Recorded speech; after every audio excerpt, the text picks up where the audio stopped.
YCP party అంత ఇదిగా అంటే కిందకి వెళ్ళిపోవడానికి అప్పటి వరకు టీడీపీ అసలు అంటే టీడీపీ అనేది పార్టీ అనేది సస్టైన్ అవ్వడం చాలా కష్టం, ఇంకెప్పుడు గెలవలేదు అని అనుకుని చాలా జనాల్లో కూడా ఒక రకమైన అంటే జనాల్లో ఉందో లేదో తెలియదు కానీ రాజకీయ వర్గాల్లో అలాంటి అభిప్రాయం ఉండేది వేరే వేరే రాజకీయ వర్గాల్లో. సో అలాంటిది ఇలా పుంజుకోవడానికి కారణం ఏంటి సార్? అంటే ఏ విధంగా మీరు విశ్లేషిస్తారా కారణాలని? అంటే ప్రధానంగా కూటమి బలం sir. First of all vote banking, ఆబ్వియస్గా కాంబినేషన్. అది ఎంత పర్సెంట్ కలిసింది, పోన్ ఎంత పర్సెంట్ పెరిగింది అనేది అది వేరే విషయం. ఎందుకంటే మనం ఫైనల్గా చెప్పిన పర్సంటేజ్ కూడా యాక్యురేట్గా వచ్చి ఓవరాల్గా 58%, 38% అని చెప్పాం. దానికి దరిదాపులు 1% అడిటికి వచ్చింది. అంటే టోటల్ రాష్ట్రం మీదగా ఒక పార్టీకి వస్తుంది కూడా. అంటే ఇండివిజువల్ నియోజకవర్గాన్ని కన్సాలిడేట్ చేసి వచ్చిన నెంబర్ అది. సో ఈ పర్సంటేజ్ ఎలా ఎంత యాక్యురసీగా చెప్పామంటే 1% దీంట్లో తగ్గుద్ది, రోడ్ల వల్ల తగ్గుద్ది, ఇంకో 1% లిక్కర్ వల్ల తగ్గుద్ది, ఇంకో 1% దీని వల్ల తగ్గుద్ది, ఇంకో 1% ఎంప్లాయీస్ వల్ల తగ్గుద్ది, ఇంకో 1% ఎంప్లాయీ కోసం ప్రిపేర్ అయ్యే వాళ్ళ కోసం జరుగుద్ది, ఇంకో 1% ఇక్కడ నుంచి చాలామంది ట్రావెల్ చేసి వాళ్ళు ప్రభావితం చేస్తారు, ఇంకో కొంత పర్సెంట్ 4 to 5% వీళ్ళతో యాడ్ అవుద్ది. ఇలా 1% అది ఓవరాల్ కాదు, నియోజకవర్గాల వరకు ఒక దగ్గర ఉండొచ్చు, ఇంకో దగ్గర రాజధాని ఎఫెక్ట్ వల్ల 2-3% వేరియన్స్ ఉండొచ్చు, ఇంకో దగ్గర వైజాగ్లో ఉండొచ్చు. ఇలా అంతా క్రోడీకరించి నెంబర్స్ చేసుకోవాల్సి వస్తుంది. అదే డేటా సైన్స్లో అదొక అద్భుతం సార్. ఇక్కడి నుంచి అంతమంది జనాలు సంక్రాంతి పండుగకి యాక్చువల్గా హైదరాబాద్ చూడగానే సంక్రాంతికి బీభత్సంగా వెళ్తూ ఉంటారు ఇక్కడ ఉండే ఆంధ్ర వాళ్ళందరూ వాళ్ళ ప్రాంతాలకి. మళ్ళీ ఈ ఎలక్షన్ మే 13ని అలాంటి సంక్రాంతి కనిపించింది అంటే అంత ఆ విధంగా మైగ్రేట్ అయ్యారు జనాలు. సో అది ఒక ఇన్ఫ్లుయెన్స్ చేసింది అంటే ఈ స్టాటిస్టిక్స్ని వాటిని నెంబర్స్ని ఇన్ఫ్లుయెన్స్ చేయడానికి అది కూడా కారణం అని అనుకోవచ్చా సార్? వన్ ఆఫ్ ది అంటే ఒక ఆ బేస్ చేసుకొని ప్రతిసారి ఓటింగ్ పర్సంటేజ్ పెరిగితే ఎప్పుడు అపోజిషన్ పార్టీ గెలుస్తుందనో, ఓటింగ్ పర్సెంట్ పెరిగితే ఎప్పుడు సిట్టింగ్ పార్టీ గెలుస్తుందో అలా ఆ సీక్వెన్స్లో మనం చెప్పలేం. కానీ ఇక్కడ పెరిగినటువంటి ఓటింగ్ పర్సంటేజ్ మటుకు ఆబ్వియస్గా అపోజిషన్ పార్టీకి అడ్వాంటేజ్ అయింది.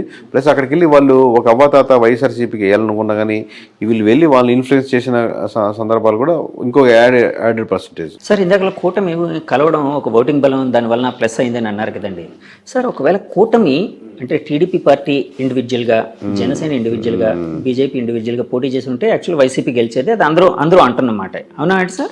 Depends sir. అది అప్పుడు అంటే చాలా ఫ్యాక్టర్స్, ఇది హైపోథెటికల్ క్వశ్చన్ కాబట్టి అది ఫర్ సపోజ్ టీడీపీ ఇండివిజువల్గానే ఈసారి మనం ఎవరితో కలవము, మనం ఇండివిజువల్గా వెళ్దాం, ఈసారి ఎందుకు కొట్టడం చేస్తాం, రాష్ట్రం అన్యాయం అయిపోతుంది, ఏదో వాళ్ళు చెప్పాలనుకుని చెప్తారు కదా, అలాంటి ఫేజ్లో వెళ్ళి. అలాగే జనసేన కూడా 175 నియోజకవర్గాలు మనం ఇండివిజువల్గా పోటీ చేద్దాం, ఇది ఈ క్యాండిడేట్లు నేను ముందుగానే ప్రకటిస్తున్నాను, పలానా రాము గారు ఇక్కడి నుంచి కంటెస్ట్ చేస్తారు, పలానా రవి గారు ఇక్కడి నుంచి కంటెస్ట్ చేస్తారు, లేదా పలానా 50-60 నియోజకవర్గాలే కన్సాలిడేట్ చేద్దాం, మనం మొత్తం వద్దు 50కి 50 కొడదాం అన్న ప్లాన్తో వెళ్తే వేరే రకంగా ఉంటుంది. లేదు 175 పోటీ చేస్తే ఒక రకంగా ఉంటుంది. లేదు లాస్ట్లో పొత్తుల దాకా వచ్చి పొత్తులు సరిగ్గా కుదరలేదు, నువ్వు ఇచ్చేది నేను ఇచ్చేది మాట అనుకుని విడిపోయారు, అప్పుడు వేరే రకంగా ఉంటుంది. ఇలా నెంబర్ ఆఫ్ ఫ్యాక్టర్స్ బట్టి చెప్పలేం. బట్ పొత్తు లేకపోతే మటుకు చాలా నియోజకవర్గాల్లో టఫ్ ఫైట్ ఇచ్చినది. ఏ సినారియో ఏంటి అనేది ఒక్కొక్క దాంట్లో ఒక్కొక్క అడ్వాంటేజ్ ఉంటుంది. సార్ యాక్చువల్గా పవన్ కళ్యాణ్ గారు అంటే చంద్రబాబు గారు జైలు ఉదంతం జరిగిన తర్వాత పవన్ గారు వెళ్ళి యునానిమస్గా వాళ్ళకి అక్కడ ఒక సపోర్ట్ ఇవ్వడం అనేది ఈ రాజకీయ చిత్రాన్ని మార్చడానికి మెయిన్ కారణం అని భావించచ్చా సార్? ఒక షెఫాలజిస్ట్గా భావిస్తారా? అంటే దాని ముందు జరగాల్సిన నష్టాలు జరుగున్నాయండి. ఇప్పుడు 1% అని ఇంతకుముందు యాడ్ అయ్యింది. రోడ్లు ఆ రోజుతో బాగుపడలాగా, లేకపోతే ఆ రోజు నుంచి రోడ్లు బాగా లేకుండా లేవు కదా, రోడ్లు తీసుకుంది. లేదా ఎంప్లాయీస్ శాతం ఆల్రెడీ పవన్ కళ్యాణ్ కలిసినా కలవకపోయినా ఎంప్లాయీస్ అనేవాళ్ళు నెగిటివిటీ ఉన్నారు. ఇలా ఆల్రెడీ రెడీగా ఉంది. ఆ రెడీగా ఉన్నది కూటమిలో ఎవరికి వెళ్ళాలి, బీజేపీకి వెళ్ళాలా, టీడీపీకి వెళ్ళాలా, జనసేనకి వెళ్ళాలని ఆ తర్వాత మారింది. లేదు ముగ్గురు కూటమే కాబట్టి ఒక పార్టీకి వెళ్తున్నాయి. అసలు ఎవరి కేకే గారు ఎప్పటి నుంచి ఈ రంగంలోకి వచ్చారు? ఇలానే మీ పర్సనల్ లైఫ్ కోసం, మీ ప్రొఫెషనల్ లైఫ్ కోసం తెలుసుకోవాలని చాలా మందికి ఒక ఉత్సుకత అనేది అయితే ఉందండి ప్రపంచవ్యాప్తంగా. సో ఎక్కడ సార్ మీది, ఎక్కడ ప్రాంతం, ఏంటి, ఎప్పటి నుంచి ఈ ఫీల్డ్లోకి వచ్చారు? మా సొంతూరు నెల్లూరు అండి. ఈ సర్వీస్ రాకముందు నేను 8 సంవత్సరాల వరకు సాఫ్ట్వేర్ ఇంజనీర్గా పనిచేశాను. సో దీంట్లో ప్రధానంగా రావడానికి ఒక కారణం ఏంటంటే ఏదైనా పాజిటివ్ పనులు వీళ్ళతో చేపించేదానికి ఆస్కారం ఉంటుంది ఎమ్మెల్యేలతో. ప్లస్ ఓట్ బ్యాంకింగ్ కూడా కన్వర్ట్ అవుద్ది కదా. ప్లస్ ప్రజల పల్స్ నిజంగా ఏం కోరుకుంటున్నారు, నిజంగానే అందరు డబ్బులకే ఓట్లేస్తారా, అట్లాంటి రకరకాల డౌట్స్ ఇన్ని కరెక్ట్గా మనం నిజాయితీగా చెప్తే యూజ్ అవుద్ది. ఒకటి నా స్వార్థం ఏంటంటే వాళ్ళ చేత మంచి పనులు చేయించవచ్చని, ఒకటి ఏంటంటే మంచి పనులు చేస్తే ఓట్ బ్యాంకింగ్ కూడా మారుద్దని. సో సర్వీస్ చేయించుకున్నాం, రిజైన్ చేసి సాఫ్ట్వేర్ నుంచి బయటకు వచ్చి చాలా కష్టాలు అక్క మొక్కలు తినే దగ్గర ఉంటుంది. అది ఇదే పెద్ద తేడా కాదు కానీ సో ఓవరాల్గా అది చేయడం మొదలుపెట్టింది, అది సక్సెస్ అయింది, నిజాయితీగా ఉన్నారు. ఇప్పుడు ఇంకా మీ పర్సనల్ ఎవరికి వస్తే మా మిస్సెస్ పేరు ధనలక్ష్మి, మేము హైదరాబాద్లోనే ఉంటాం. నాకు 2 కొడుకులు. పెద్దవాడు 5th క్లాస్ అవుతున్నాడు, చెగువీర వాడి పేరు. రెండోవాడు వచ్చాను, వాడికి 4 years. చెగువీర అండి, మనం చెగువీర అంటాం, అతను యాక్చువల్ ప్రొనౌన్సియేషన్ చెగువెరా అంటాం. మేము మామూలుగా చెగు అని పిలుస్తాం. అంటే మీకు అంటే ఆ ఇన్ఫ్లుయెన్స్ ఏమైనా ఉందా అంటే అలాంటిది? అతను పవన్ కళ్యాణ్ గారు ఎక్కువ ఇన్ఫ్లుయెన్స్ అయ్యేవారు. చాలా అంటే లేదు సార్. మామూలు కమ్యూనిస్ట్, మా నాన్నగారు కమ్యూనిస్ట్ లీడర్ డిస్ట్రిక్ట్ వైజ్. కొంచెం బుక్స్ చదవడం, లేకపోతే ఒకసారి లాంగ్ బ్యాక్ నేను ఒక బైక్ మీద ట్రావెల్ చేస్తూ ఉన్న ఒక మూవీ ఉండేది, కంప్లీట్ మోటార్ సైకిల్ డైరీస్ అనేది ఉంది కదా. ఆ మూవీ చూశాను మామూలుగా. చూస్తున్నప్పుడు అప్పుడు ఎవరు చెగువేరు నాకేం తెలియదు అప్పటికి. మూవీ చూసి అద్భుతంగా, నాకు ట్రావెలింగ్ ఇష్టం, బైక్ అలా ట్రావెలింగ్ అనేది. తర్వాత అలా ఎవరు అప్పుడు దాంట్లో పూర్తి ట్రాన్స్ఫర్మేషన్ ఉంటుంది అనమాట. మీరు చూస్తుంటారు మోటార్ బైక్ డైరీస్, ఆ ట్రాన్స్ఫర్మేషన్ అవన్నీ చూడడం వల్ల బాగుంది ఇతను వేరంటే అప్పుడు చెగువేరు అనేది. దాని తర్వాత నన్ను గురించి తెలుసుకున్నాను. అప్పుడు వీళ్ళ ద్వారా వాళ్ళ ద్వారా పవన్ కళ్యాణ్ ఇష్టం లేకపోతే వాళ్ళ ఇష్టం సంబంధం లేదు, నేను ఇండివిజువల్గా తీసుకుంది. బట్ కోఇన్సిడెంట్లీ వాళ్ళు అదే కనెక్ట్ అయ్యింటారు, నేను అట్లా అంతే. అది యూనిక్నెస్ 50% అంటే కనెక్ట్ అని కూడా కాదు. ఇప్పుడు అనిల్, సునీల్, రవి, కిరణ్ అట్లా ఇన్ని రొటీన్ పేర్లు కదా. నేను స్కూల్స్ లో ఈ పేరు ఇంకోటి ఉండకూడదు అన్న 50% రీజన్. ఇంకోటి నేను కనెక్ట్ అయిన డైరీస్, దాంట్లో అతనికి ఆల్రెడీ ఆ పేరుకి ఒక స్టోరీ ఉంది, ఒక యూనిక్నెస్ ఉంది కదా అనేది. ఇట్లా రకరకాల కాన్సెప్ట్. ఇందాక మీరు ఒక మాట అన్నారు, షెఫాలజిస్ట్గా ఉంటే పొలిటీషియన్స్ అయితే మంచి పనులు చేయించచ్చని. అది ఎలా సాధ్యపడుతుందండి? అంటే మనం సర్వే అండ్ స్ట్రాటజీస్ కదా సార్. ఎమ్మెల్యే కలుస్తాం, వాళ్ళు సర్వే రిపోర్ట్ ఇస్తాం కదా. లాస్ట్లో మీరు ఇక్కడ నెగిటివిటీ ఉన్నది చెప్తున్నప్పుడు మీరు ఈ పనులు చేయండి సార్, అక్కడ యూజ్ అవుతుంది చెప్తాం కదా. ఆయనకి అడ్వైజ్ చేస్తాం, స్ట్రాటజీ కూడా చెప్తాం కదా ఎక్కడెక్కడ నెగిటివిటీస్ ఉన్నాయో. అప్పుడు ఆ థింగ్స్ చెప్పేటప్పుడు కొంచెం అక్కడ ఏదో ఎలక్షన్స్లో పెట్టుకునే డబ్బులు, లాస్ట్ మినిట్లో పెట్టే డబ్బులు పెద్ద ఓటింగ్ % డిఫరెన్స్ ఉండదు. అది అమౌంట్ దీని మీద ఇన్వెస్ట్ చేయండి, మంచి పని మీద, ఇక్కడ కార్యక్రమం మీద. ప్రజలకు ఎంతో హెల్ప్ అవుతుంది. మీకు ఆయన కావాల్సింది ఏంది? ప్రజలకు గెలిప పక్కన పెడదాం, గెలవాలి. పోటీ చేసినప్పుడు గెలవాలి, ఫస్ట్ రీజన్ అదే. ఆ రీజన్ సక్సెస్ఫుల్ అవుతుంది కదా. అదే వేరే దగ్గర పెట్టే బదులు, రేపు పొద్దున్న లాస్ట్లో 20 కోట్లు 40 కోట్లు పెట్టే బదులు ఇక్కడ 2 కోట్లు పెట్టి ఈ గ్రామంలో ఈ సమస్యను తీర్చగలిగితే ఇది స్టాండ్గా ఉండిపోతారు. దాన్ని అడ్వర్టైజ్ చేసుకుని ఇంకో ₹1 పెట్టి, అదే సమస్య. అలా మంచి పనులు అంటే అలా యూస్ఫుల్ పనులు అనమాట, లాంగ్ రన్గా ఉండేటట్టు. ఇది డబ్బులు ఇస్తే టెంపరీ, తలా 2,000 ఇచ్చినా తీసుకుంటే, తలా 3,000 ఇచ్చినా తీసుకుంటారు. కానీ టెంపరీ కదా, 2 రోజులు ఖర్చు అయిపోద్ది. కానీ అటుగా ఒక ఆర్గనైజేషన్గా ఏదైనా స్ట్రక్చర్గా మీరు ప్లాన్ చేశారనుకోండి, ఆ 2-3 గ్రామాలకి స్టాండర్డ్గా ఉంటుంది ఎప్పటికీ. సార్, ఇందాక మీరు ఒక మాట అన్నారు, కూటమి కలవడానికి ముందే జరగాల్సిన నష్టం జరిగిపోయింది వైసీపీ పార్టీకి. అంటే జరగాల్సిన నష్టం అంటే వాళ్ళు చాలాసార్లు చెప్పుకొని వచ్చారు, మేము లక్షల కోట్ల డబ్బులు జనానికి పంచుతూ ఉన్నాం, ఎలాంటి మధ్యవర్తి లేకుండా జనం అకౌంట్స్ కి వెళ్ళేటట్టు, వాళ్ళకే లబ్ధిదారులకి డైరెక్ట్ గా చేరేటట్టు చేస్తున్నాం. సో అదంతా మాకు చాలా హెల్ప్ చేస్తుందని. సో నష్టం అన్నారు కదా సార్, ఆ నష్టం ఏంటి సార్? అంటే 3 రాజధానులు ఇలాంటివి ఏమైనా నష్టపరిచాయా వాళ్ళని? అంటే హెల్ప్ చేసింది ఆ మాట. వెల్ఫేర్ స్కీమ్స్ ఖచ్చితంగా పాజిటివ్ ఉంటుంది సార్, దాంట్లో డౌట్ లేదు. కాబట్టి ఎంత పాజిటివ్? ఒక 5% యాడ్ అవుద్ది అనుకోండి, అది ఒక్కటే సరిపోదు కదా గెలుపుకి. మీరు ఆల్రెడీ 25% ఎంత ఓట్ బ్యాంకింగ్ ఉందనుకోండి, ఇంకో 5% 30కి వస్తారు. కానీ మీరు 30 సరిపోదుగా, ఇంకో 20% యాడ్ అవ్వాలి. లేదా మీకు లాస్ట్ టైం పడేటువంటి 50%లో ఇంకో 10-15 మంది వెళ్లకుండా ఆగాలి. అప్పుడు కానీ మీరు 30కి రారు. ఇప్పుడు మీరు వెళ్లకుండా ఆగాలంటే రోడ్లు బాగుండాలి. రాజధాని ఇష్యూలో నిజంగా రాజధాని కాకుండా రాజధాని పక్కన పెట్టు, ఇది బాగుంది చూడు అని ఆల్టర్నేటివ్ ఉండాలి. రాజధాని కాన్సెప్టే కాదు, దాన్ని మించిన ఎమోషన్. మీరు ఒక దాంతో సఫర్ అవుతున్నారు, నాకు ప్రమోషన్ కావాలంటే ఖచ్చితంగా ప్రమోషన్ ఇవ్వాలండి, శాలరీ పెంచుతాను, ఓకే అంటే ప్రమోషన్ పక్కన పెట్టి మీకు శాలరీ సాటిస్ఫై అయ్యారు. సో ఆ ఎమోషన్ ని కనెక్ట్ చేయడం ఏదో అంతే, 100%. లేకపోతే ఇన్ని రకాలుగా డ్యామేజ్ అవ్వదు, ఇన్ని లేయర్లు. సో ఏ ఎమోషన్ ఎక్కడ మిస్ అవుతున్న దానికి ఆల్టర్నేటివ్ గా మీరు ఇంకో ఎమోషన్ యాడ్ చేయగలగాలి. ఆ ఎమోషన్ యాడ్ చేయడంలో మిస్ ఫెయిల్ అయింది సార్. అలాగే నేను చాలా మంది దగ్గర, పెద్ద వాళ్ళ దగ్గర ఒక మాట అయితే విన్నాను, అసలు ఈ ఎలక్షన్ అంతా జగన్ వర్సెస్ జగన్ గా జరిగింది. అంటే వాళ్ళు అన్నది ఏంటంటే జగన్ రావాలి, జగన్ పోవాలి, ఈ రెండింటి మీదే బేస్ అయ్యి ఎలక్షన్ నడిచింది అని. ఇలాంటి స్టేట్మెంట్ ని మీరు అంటే యాక్సెప్ట్ చేస్తారా, ఏకీభవిస్తారా, లేకపోతే డినై చేస్తారా? అంటే పార్షియల్ కరెక్ట్ ఉందండి. పోయినసారి చంద్రబాబు రావాలి, చంద్రబాబు పోవాలి అన్నట్టు జరిగింది అనుకున్నాం అనుకోండి. అబ్వియస్ గా 2 పార్టీల మధ్య ఓటు బ్యాంకింగ్ జరుగుతున్నప్పుడు 2 పార్టీల్లో ఎవరికి చంద్రబాబు జగన్ అనుకుంటున్నారు. వీళ్ళు చెప్పేటప్పుడు జగన అని వీళ్ళు దాన్ని ప్రమోట్ చేస్తున్నారు. బట్ యాక్చువల్లీ ఏంటంటే ఏ నియోజకవర్గంలో ఆ నియోజకవర్గంలో ఓటేస్తారు. ఇప్పుడు మొత్తం రాష్ట్ర వ్యాప్తంగా నా ఓటు రిప్రజెంట్ చేస్తున్నాను అని కాదు కదా.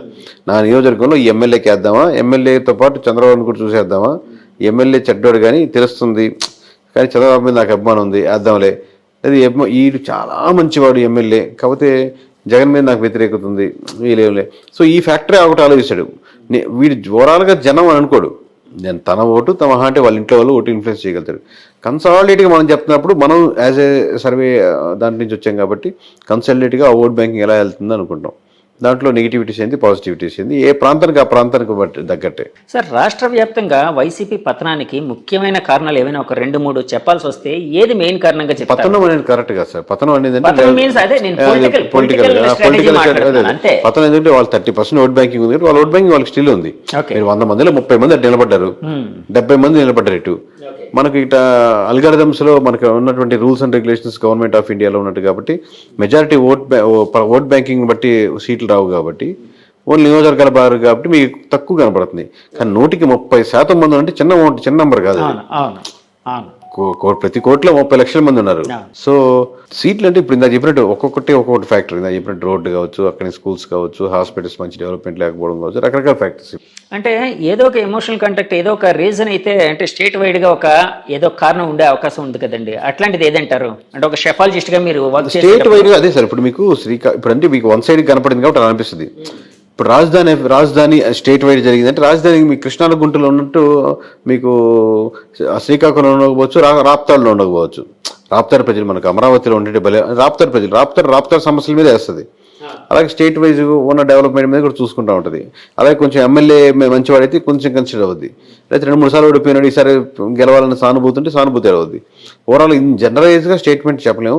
కూటమి కట్టడం జనరలైజ్గా స్టేట్మెంట్ చెప్పుకోవచ్చు. కూటమి రాష్ట్ర వ్యాప్తంగా అడ్వాంటేజ్ అయింది. అంటే నేను చాలా మంది మా ఛానల్ తరఫున కొంతమంది పబ్లిక్ బైట్స్ తీసుకునేటప్పుడు చాలా మంది ఏమనేవారంటే, అంటే కూటమిని యాక్సెప్ట్ చేసే వాళ్ళందరూ వెల్ఫేర్ అనేది ఉంది కానీ డెవలప్మెంట్ లేదు, సో డెవలప్మెంట్ లేకపోవడమే మాకు చాలా ఇబ్బందికరంగా ఉందని ఎవరు. ఆ డెవలప్మెంట్ లేకపోవడం అనేది రాష్ట్ర వ్యాప్తంగా వైసీపీని ఓడించడానికి కారణమై ఉండొచ్చా సార్? డెవలప్మెంట్ మీరు కొన్ని విషయాలు చేసినప్పటికి కూడా ఆ నియోజకవర్గంలో వాళ్ళు they have to feel this development. నాకు మంచి స్కూల్స్గా మార్చారు. ఈరోజు నా పిల్లవాడిని మధ్య తరగతి నాకు 30,000 వస్తున్నాయి.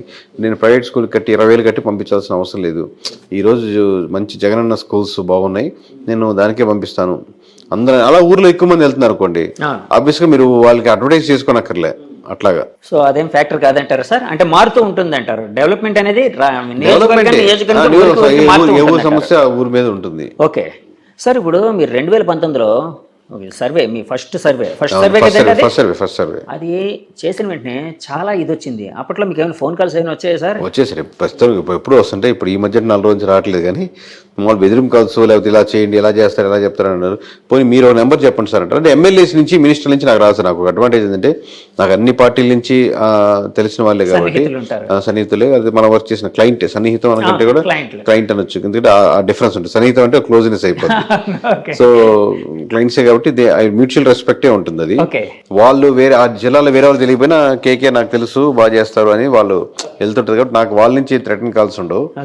కింద ఉండేటువంటి ఎవరైనా విలేజ్లో ఉండే చిన్న వాళ్ళు, పార్టీ మీద అభిమానంగా ఉండేవాళ్ళు ఒకసారిగా జీర్ణించుకోలేరు కదా. 151 జీర్ణించుకోలేరు, ఇప్పుడు 161 వస్తాయని చెప్పినా జీర్ణించుకోలేరు.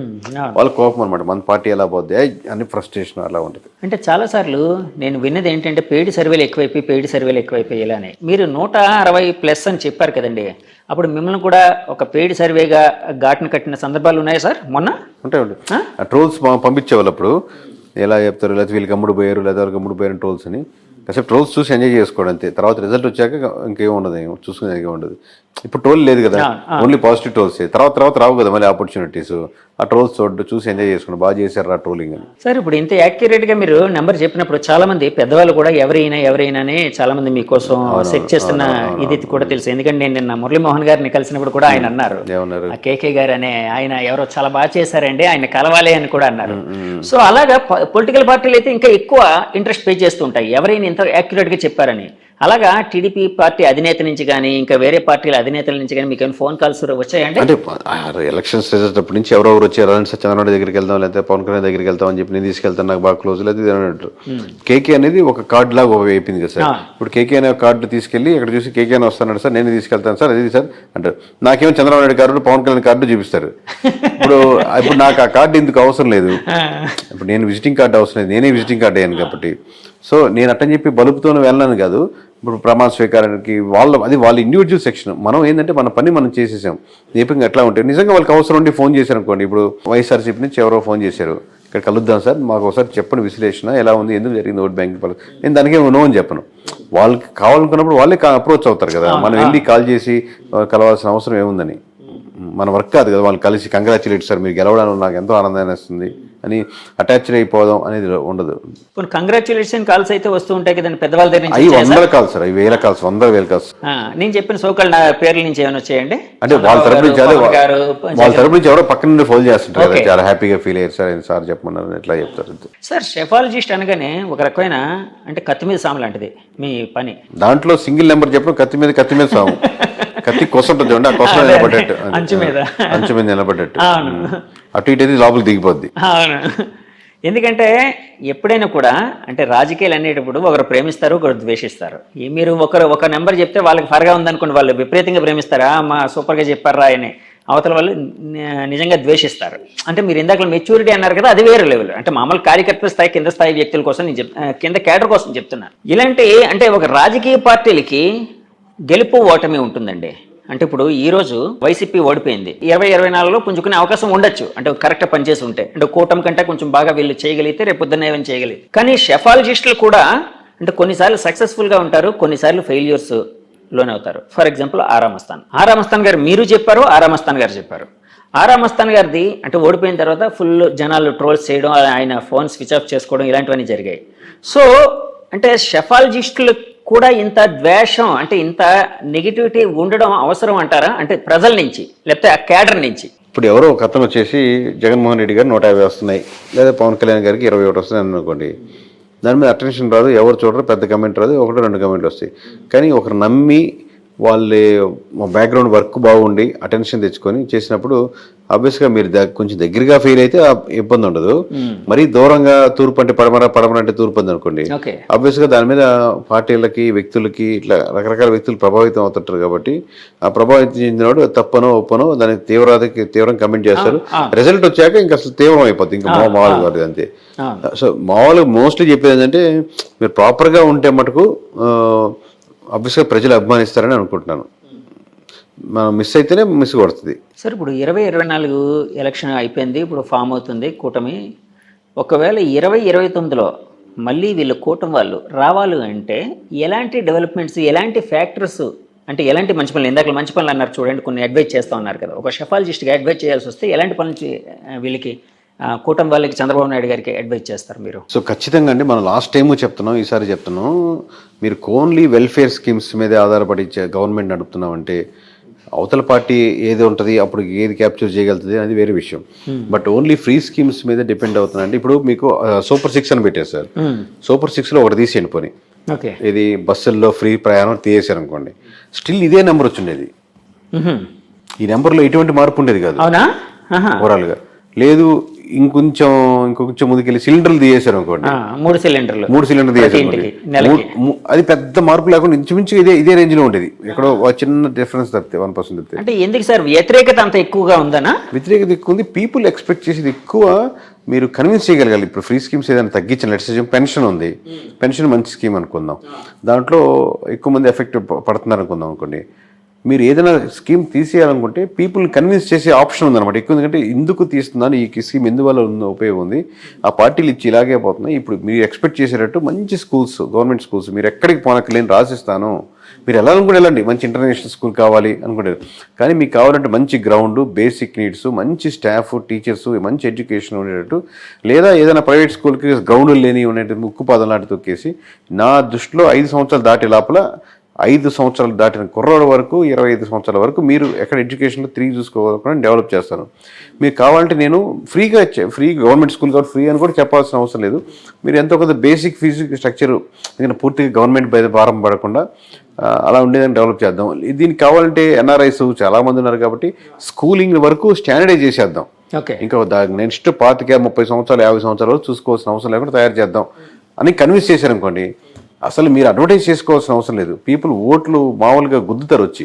అంటే పీపుల్ని పాలసీ ఒకటి చేంజ్ చేసేటప్పుడు ఒకటి మేక్ చేసేటప్పుడు 360 డిగ్రీస్లో ఆ పాలసీకి ఆలోచించి ఓన్లీ ఓట్ బ్యాంకింగ్ ప్యాటర్న్లోనే కాకుండా ఇది లాంగ్ టర్మ్గా ఎలా ఉంటుందని ఆలోచించి దాన్ని ఇప్పుడు మా ద్వారానే కదా, ఎవరైనా ఒక ప్రైవేట్ మీరు చేసే సర్వే వేరు, అవుట్ సోర్స్ అంటే సంబంధం లేకుండా మీ పార్టీతోనో గవర్నమెంట్తోనో సంబంధం లేకుండా అవుట్ సైడ్గా మాలాంటి సంస్థలు ఇంకో ఏదైనా సంస్థ దాన్ని చేపించి ఏంటి ఆ పాలసీ మేకింగ్లో ప్లస్లు ఏంటి మైనస్లు ఏంటి, దీన్ని ఎంత ప్రభావితం చెప్పొచ్చు, దీని బడ్జెట్ అన్ని ఓవరాల్ డిస్కస్ చేసుకుని ముందుకు వెళ్ళగలిగితే అది చేంజెస్ ఉంటాయి, పీపుల్ ఎలాంటి మార్పులు ఉంటాయి. లేదు ఓన్లీ ఈ పథకం ఇద్దామా అని చెప్పి ఒక పథకాలు పెట్టుకుంటా పోతే ఓట్ బ్యాంకింగ్ ప్యాటర్న్ పెద్దగా మారవు. ప్రజల జీవితాల్లో మీరు మార్పు తీసుకొస్తే ఓట్ బ్యాంకింగ్ మారుద్ది. సార్ అదే అలాగే అంటే ఇప్పుడు ఫ్రీ ఎడ్యుకేషన్ అంటే ఎడ్యుకేషన్ సిస్టమ్ కోసం ఇప్పుడు చెప్పారు అంటే 2024లో నా క్వశ్చన్లోని 2024లో చంద్రబాబు గారికి మళ్ళీ గెలవాలి అంటే ఎలాంటి అడ్వైజ్ ఇస్తారు షెఫాలజిస్ట్ గా అన్నాను కదా, ఇప్పుడు ఎడ్యుకేషన్ కోసం చెప్పారు. ఇంకా అలాంటివి ఇంకేమైనా ఉన్నాయా సార్? అలాంటి చాలా ఉన్నాయి సార్. అది అన్ని ఒక సెక్షనే, ఓకే, ఒక మినిస్ట్రీకి సంబంధించిన సెక్షన్ కదా, ఎడ్యుకేషన్ మినిస్ట్రీకి సంబంధించిన సెక్షన్. అలాగే అన్ని మినిస్ట్రీస్ ఇప్పుడు సోలార్ పవర్ ఉంది, విండ్ పవర్ ఉంది, లేదా వాటిని ప్రైవేట్కి ఇండిపెండెంట్గా ఉన్న ఇంటికి కనెక్ట్ చేయడం. ఓన్లీ మనకు చాలా చెప్పారు సార్, మామూలు కెమికల్ లెస్ ఫుడ్ తయారు చేయాలి. అసలు మీరు ఎంత రియాలిటీగా నిజంగా ఎంత అప్లై చేశారు? ప్రతి ఒక్క ఫుడ్ మీద కెమికల్ ఉంది. దీంట్లో ఒక్కొక్కటి కొంతమంది సెక్షన్ కనెక్ట్ అవుతూ ఉంటారు. కెమికల్ లేని ఫుడ్ తినాలనుకున్న సెక్షన్ ఒకటి. నా గవర్నమెంట్ స్కూల్కి పంపించలేక ప్రైవేట్ స్కూల్కి వెళ్ళి నా పిల్లలకి నాకు వచ్చే 30,000లో ఇద్దరు పిల్లల స్కూల్ ఫీజులు, ఆ ఫీజులు కట్టాలంటే దాంట్లో 20,000 ఖర్చు అయిపోతూ ఉంటుంది. అది కాక రెంట్లు గింట్లు వేరే విషయం. అసలు 20,000 శాలరీ కోసం ఎక్కడో వైజాగ్కో విజయవాడకో హైదరాబాద్కి వెళ్ళాల్సిన అవసరం ఉంది. ఒక స్పెషలైజేషన్ అంటే వేరే విషయం, అది మండలాల్లో పెట్టలేము. సో మండలంలోనే నాకు సింపుల్గా నాకు ఇక్కడే సొంత ఇల్లు ఉంది. ఈ 15,000 20,000 ఇక్కడ నేను వెళ్ళి సంపాదించుకునేదానికి చిన్న పరిశ్రమలు. ఇలా ఒక్కొక్క లేయర్లో ఉంది సార్. మొత్తం కలిపి ఒక లేయర్ కాదు. So as a chief minister of Andhra Pradesh you have to take a decision. అని ఒక్కొక్క లేయర్లో స్టాండర్డైజ్ చేయాలి. ఇది చెప్పాను, ఇది చేయలేకపోతున్నా దాన్ని ముందుకు వచ్చి బ్లఫ్ చేస్తారన్నమాట ఎక్కువ. ఎందువల్ల నాది కదా, వాళ్ళ వల్ల ఇలా అయిపోయింది, వీళ్ళ వల్ల ఇలా అయిపోయింది అని చెప్పి నువ్వు బ్లఫ్ చేసి యాక్సెప్ట్ చేసి యాజ్ ఎ లీడర్గా ఎందుకంటే నేను హోప్ పెట్టిస్తారు.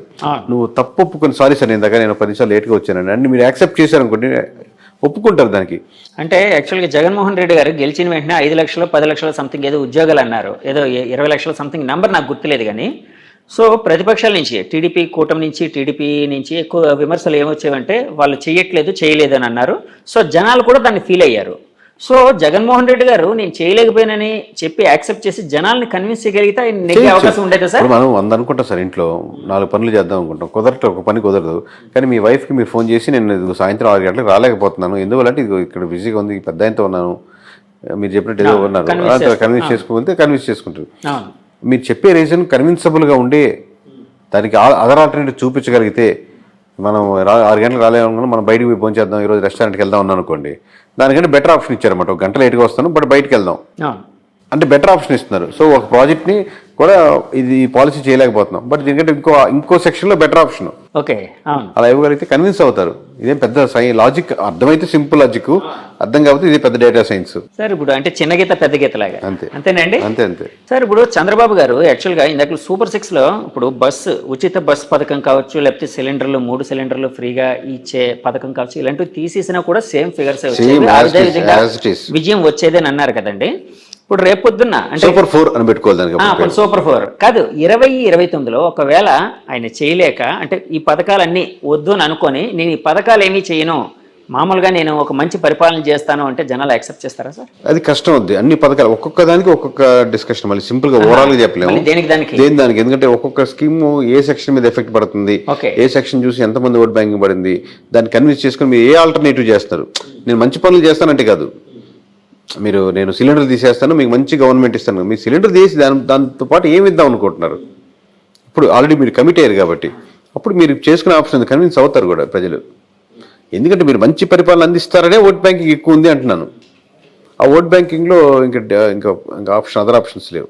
ఓటర్ ఏ విధంగా ఓట్ చేసే ముందు అంటే ఆ ఈవీఎం మిషన్ మీద వేలు పెట్టి నొక్కే ముందు ఎలాంటి ఇన్ఫ్లుయెన్స్ అనేది ఉంటుంది, అంటే ఏ విధంగా ఆయన ఎమోషన్ ఉంటుంది అనేది ఏమైనా చెప్పగలుగుతారా? అదే కదా ఓవరాల్ ప్యాటర్న్. అది ఇండివిజువల్ ఓటేస్తున్నప్పుడు అదే అతను ఏ ప్రాంతానికి చెందినవాడు, లేదా ఏ కమ్యూనిటీకి చెందినవాడు, ఏ ఫీలింగ్స్తో పెరిగినవాడు, తన మీద ఏ రాజధాని ఎఫెక్ట్ ఎంత ఉంది, తన మీద రోడ్లు ప్రభావితం ఉండదా, తను ఎంప్లాయీయా, తను ఏ ఏజ్ సెక్షన్ ఉన్నాడు, తన అంటే 30 ఏళ్ళు ఉన్న ఒక రకంగా ఉంటుంది, తన పెన్షన్ మీద ఉన్నాడా, పెన్షన్ పడుతుందా, తను వాలంటీర్ ఇచ్చే పెన్షన్ మీద ఎఫెక్ట్ పడుతున్నప్పుడు ఏ కమ్యూనిటీలో ఉంటాడు.